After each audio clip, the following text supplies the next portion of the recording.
Yes thank you. ನಾನು ದಕ್ಷಿಣ ಕನ್ನಡ ಜಿಲ್ಲಾ ವರದಿಗಾರ ಆದಿತ್ಯ ದಂಡೋಲೆ. ಮಂಗಳೂರು ನಗರ ಭಾಗ ದಿನದಿಂದ ದಿನಕ್ಕೆ ಬೆಳೀತಾನೆ ಇದೆ. ಎಷ್ಟು ಬೆಳೀತಾ ಇದೆಯೋ ಅಷ್ಟೋ ಕಸಗಳ ಸ್ವಚ್ಛತೆಯನ್ನು ಇಟ್ಕೊಳ್ಳುವಂತಹ ನಿಟ್ಟಿನಲ್ಲೂ ಕೂಡ ಒಂದು ನಿಟ್ಟಿನಲ್ಲಿ ಅದೊಂದು ಅನಿವಾರ್ಯತೆ ಆಗಿದೆ. ಯಾಕಂತ ಹೇಳಿದ್ರೆ ಸ್ವಚ್ಛತೆ ಮಾಡುವಂತದ್ದು ದೊಡ್ಡ ಸವಾಲಾಗಿ ಮಂಗಳೂರು ನಗರಕ್ಕೆ ಪರಿಣಮಿಸ್ತಾ ಇದೆ. ಈ ನಿಟ್ಟಿನಲ್ಲಿ ಕೆಲವೊಂದು ಸೇವಾ ಟ್ರಸ್ಟ್ಗಳು ಇದಕ್ಕೆ ಪೂರಕವಾಗಿ ಸ್ವಚ್ಛತೆಯನ್ನು ಮಾಡಬೇಕು. ಇದು ಕೇವಲ ಸರ್ಕಾರದ ಮಾತ್ರ ಕೆಲಸ ಅಲ್ಲ, ಇದು ಜನಸಾಮಾನ್ಯರ ಕೆಲಸ ಅಂತ ಹೇಳುವಂತಹ ನಿಷ್ಠೆಯಿಂದ ಮುಂಬರುವಂತಹ ನಾಗರ ಪಂಚಮಿಯಂದು ಇಡೀ ನಾಗರ ಪಂಚಮಿಯನ್ನು ಸ್ವಚ್ಛ ನಾಗರ ಪಂಚಮಿ, ಪ್ಲಾಸ್ಟಿಕ್ ಮುಕ್ತ ನಾಗರ ಪಂಚಮಿ ಮಾಡುವ ನಿಟ್ಟಿನಲ್ಲಿ ಹೊಸತೊಂದು ಯೋಜನೆಯನ್ನು ಕೂಡ ಮಂಗಳೂರು ನಗರ ಭಾಗದಲ್ಲಿ ಕಾರ್ಯರೂಪಿಸ್ತಾ ಇದೆ. ಇದು ಮುಂಬರುವ ದಿನಗಳಲ್ಲಿ ಇಡೀ ದಕ್ಷಿಣ ಕನ್ನಡ ಜಿಲ್ಲೆ ಅಥವಾ ಕರ್ನಾಟಕಾದ್ಯಂತ ಸಾಗುವಲ್ಲಿ ಇವರು ತಮ್ಮ ಪ್ರಯತ್ನವನ್ನು ಕೂಡ ಮಾಡ್ತಾ ಇದ್ದಾರೆ. ಮುಖ್ಯವಾಗಿ ನಾಗರ ಪಂಚಮಿ ದಿನದಂದು ನಾಗರ ಬನಕ್ಕೆ ಅಥವಾ ನಾಗನ ಬನ ಏನಿದೆ ಅಥವಾ ನಾಗನ ಕಲ್ಲು ಅಥವಾ ದೇವಸ್ಥಾನಗಳೇನಿದೆ ಈ ಭಾಗದಲ್ಲಿ ಸಾಕಷ್ಟು ಸಂಖ್ಯೆಯಲ್ಲಿ ಪ್ಲಾಸ್ಟಿಕ್ ಬಾಟಲ್ ಮತ್ತು ಚೀಲಗಳನ್ನು ಬಳಸಲಾಗುತ್ತೆ.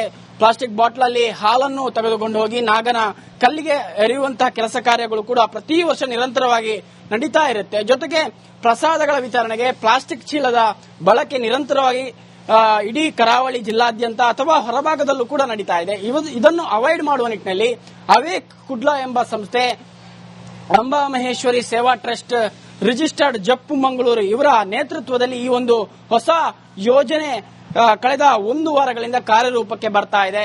ಇಡೀ ನಗರಾದ್ಯಂತ ಸಂಚರಿಸಿ ಅನೇಕ ನಾಗಬನಗಳಿಗಾಗಿರ್ಬೋದು, ದೇವಸ್ಥಾನಗಳಿಗಾಗಿರ್ಬೋದು, ಸಂಘ ಸಂಸ್ಥೆಗಳಿಗಾಗಿರ್ಬೋದು, ಮನೆಗಳಿಗೆ ಸೇರ್ಕೊಂಡು ಈ ಒಂದು ಅಭಿಯಾನವನ್ನು ಮಾಡುವಂತಹ ಮುಖಾಂತರವಾಗಿ ಜೊತೆಗೆ ಪ್ಲಾಸ್ಟಿಕ್ ಚೀಲವನ್ನು ವಿತರಣೆ ಮಾಡುವ ಮುಖಾಂತರವಾಗಿ ಒಂದು ಅವೇರ್ನೆಸ್ ಅನ್ನು ಕ್ರಿಯೇಟ್ ಮಾಡ್ತಾ ಇದ್ದಾರೆ.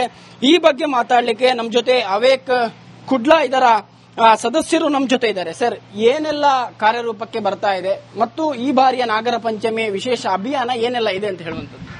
ಸರ್, ಅದೇ ನೀವು ಆಗಾಗಲೇ ಹೇಳಿದಾಗೆ ಪ್ಲಾಸ್ಟಿಕ್ ಮುಕ್ತ ನಾಗರ ಪಂಚಮಿ ಅನ್ನೊಂದು ಅಭಿಯಾನವನ್ನು ನಾವು ಮಾಡ್ತಾ ಇದ್ದೇವೆ.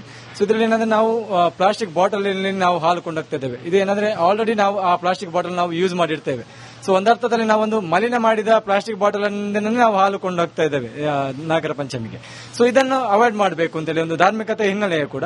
ಮತ್ತೆ ಇನ್ನೊಂದಂದ್ರೆ ಅಲ್ಲಿ ಹೋಗುವಂತ ಪ್ಲಾಸ್ಟಿಕ್ ಬಾಟಲ್ ಕೂಡ ಕಡಿಮೆ ಆಗ್ತದೆ. ಸೊ ಅದರ ಬದಲಾಗಿ ಸ್ಟೀಲ್ನ ಪಾತ್ರೆಯನ್ನು ಉಪಯೋಗಿಸಬಹುದು ಅಂತೇಳಿ ನಾವು ಅವೇರ್ನೆಸ್ ಕೊಡ್ತಾ ಇದ್ದೇವೆ.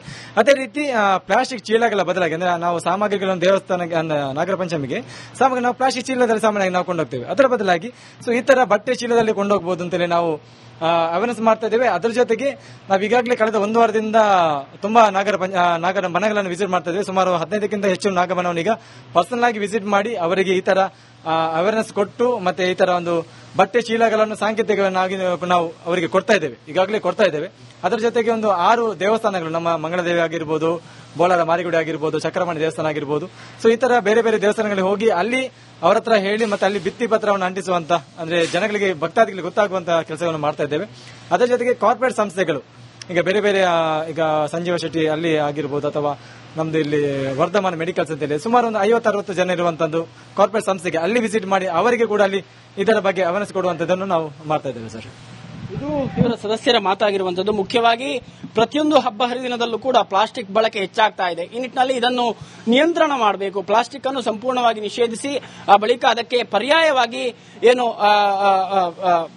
ಪ್ಲಾಸ್ಟಿಕ್ ಅನ್ನು ನಿಷೇಧ ಮಾಡುವ ನಿಟ್ಟಿನಲ್ಲಿ ಅದಕ್ಕೆ ಸ್ಟೀಲ್ ಪಾತ್ರೆಯೋ ಅಥವಾ ಇನ್ನಿತರ ಅದಕ್ಕೆ ಪರ್ಯಾಯವಾಗಿ ಚೀಲವನ್ನು, ಬಟ್ಟೆಯ ಚೀಲವನ್ನು ಬಳಸುವಂತಹ ನಿಟ್ಟಿನಲ್ಲಿ ಜನರಿಗೆ ಅವೇರ್ನೆಸ್ ಅನ್ನು ಮೂಡಿಸುವಂತಹ ಕೆಲಸ ಕಾರ್ಯಗಳು ಮಂಗಳೂರು ನಗರದಲ್ಲಿ ಅವೇಕ್ ಕುಡ್ಲಾ ಎಂಬ ಸಂಸ್ಥೆ ಮಾಡ್ತಾ ಇದೆ.